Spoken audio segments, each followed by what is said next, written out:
Слушате Пелагониска хроника. Радио Пела 96,8 FM. Настани на денот. Оперативниот план на Агенцијата за вработување започнува од март, најави Маријан Ристевски, заменик министер за економија. Витаминка на најголемиот светски саем за кондиторија во Германија. Ќе се реконструира ученичкиот дом Орде Чопела во Прилеп. Во сообраќајна незгода тешко повредени двајца малолетници на возраст од 7 и 9 години. Времето денеска променливо облачно. Урбан маркетинг.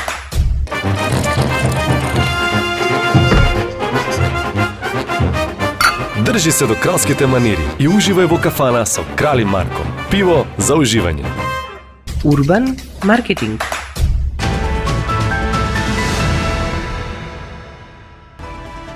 Со вас во студиото со гласовна поддршка Елизавета Филиповска.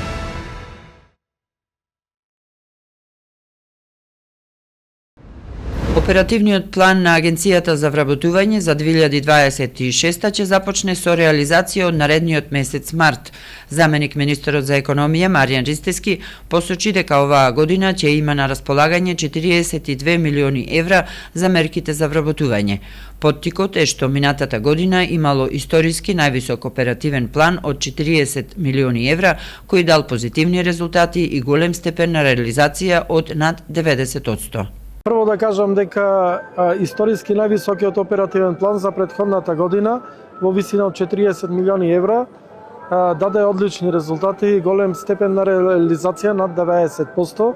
Со овој оперативен план беа вкупно офатени во минатата година над 15.000 невработени лица, од кои што над 60% млади невработени лица до 29 години кои што ги користеле овие мерки. Најпопуларни мерки од минатиот оперативен план беа мерките самовработување, помош за раст во постоечките производни капацитети мерката, практиканство, зелената агенда, односно зелената економија, мерки поврзани со вработување преку зелена економија и така натаму.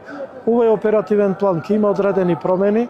Се она што било помалку продуктивно како мерка или ќе биде сменето со нова поатрактивна мерка или па дел од средствата ќе бидат префрлени во поатрактивните мерки.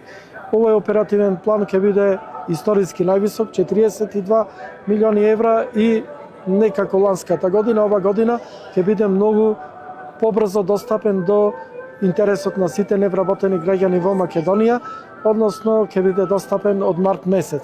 Ги финализираме работите и во наредниот период на една пресконференција во владата заедно на Министерството за економија и труд и Агенцијата за вработување, преку која се реализира овој оперативен план, ќе бидат јавно и транспарентно соопштени сите достапни мерки за сите невработени граѓани и посебно младите луѓе до 29 години, кои што се главна таргет и цел на оваа влада. Витаминка и оваа година е дел од ИСМ саемот во Келн, каде што компанијата се представува пред меѓународната стручна и деловна јавност со целокупниот асортиман, продолжувајќи ја традицијата на активно учество на овој престижен саем 12 години поред. Изложувањето на ИСМ се третира како стратешка платформа за јакнење на извозното присуство со фокус на продлабочување на постојните партнерства и воспоставување нови контакти со потенцијални дистрибутери на глобално ниво. Настапот на саемот ИСМ е од големо значење за изложувачите, затоа што ова е најголем светски саем специјализиран за кондиторија и посебно одговара за нашиот сектор. Витаминка е редовен изложувач и во досегашното искуство сме се увериле во придобивките и реалните резултати, посочи Илија Наумовски, помошен оперативен директор на Витаминка.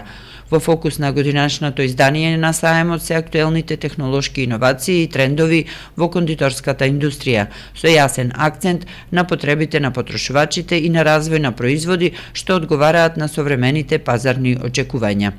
На саемот во Келн има над 1600 изложувачи од над 70 земји од светот. Ќе се реновира училишниот дом Орде Чопела Прилеп, како дел од владиниот проект за реконструкција на училишните домови во државата. За таа цел се обезбедени 4.672.878 евра, средства со кои е предвидена комплетна реконструкција на училишниот дом Орде Чопела. Со реконструкцијата на домот се очекува да се добие енергетски поефикасно и поквалитетно сместување на учениците и студентите кои своето образование го продолжиле во Прилеп. Училишниот дом Орде Чопела Прилеп има капацитет за сместување на 333 ученици и студенти. Моментно во училишниот дом се сместени 166 ученици кои учат во 5 средни училишта во Прилеп и 20 студенти кои студираат на економскиот факултет Прилеп. Инаку со проектот за реконструкција на енергетски ефикасна рехабилитација на државните студентски домови се офатени 9 студентски домови. Проектот се реализира со 20 милиони евра од Германската развојна банка и грант од 4,8 милиони евра од Европската унија преку регионалната програма за енергетска ефикасност за Западен Балкан.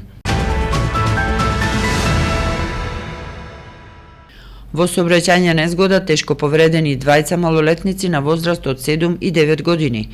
На 1 февруари во 17 часот и 11 минути во ОВР Прилеп е пријавено дека на регионалниот пат Прилеп-Македонски Брод патничко возило Опел со прилепски регистарски ознаки управувано од ДМ од Прилеп излетало од коловозот. Во несреќата со тешки телесни повреди се здобиле двајца малолетни сопатници на возраст од 7 и 9 години, а со телесни повреди се здобил сопатникот ИМ од Прилеп, констатирани во градската болница Прилеп. Временска прогноза.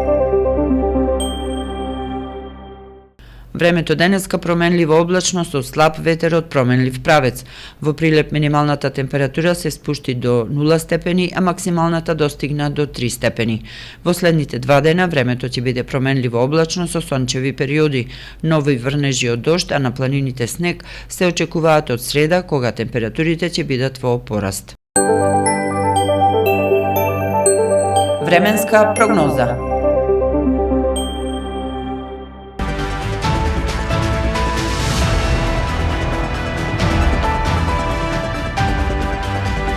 Продукција Радио Пела, февруари 2026. Уредник Гордана Цветановска.